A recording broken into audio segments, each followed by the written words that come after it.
അമ്പിളിപ്പൂവട്ടം പൊന്നുരുളി നാൽപ്പാമരം കൊണ്ട് കിളിവാതിൽ.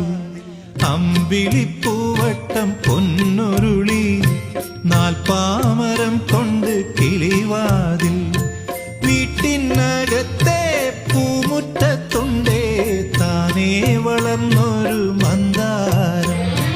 മന്ദാരക്കൊമ്പത്ത് പാടിക്കളിക്കണ പൂത്തുമ്പി പെണ്ണിനെ അറിയാമോ? നിങ്ങൾക്കറിയാമോ? നിങ്ങൾക്കറിയാമോ? അമ്പിളിപ്പൂവട്ടം പൊന്നുരുളി നാൽപ്പാമരം കൊണ്ട് കിളിവാതിൽ.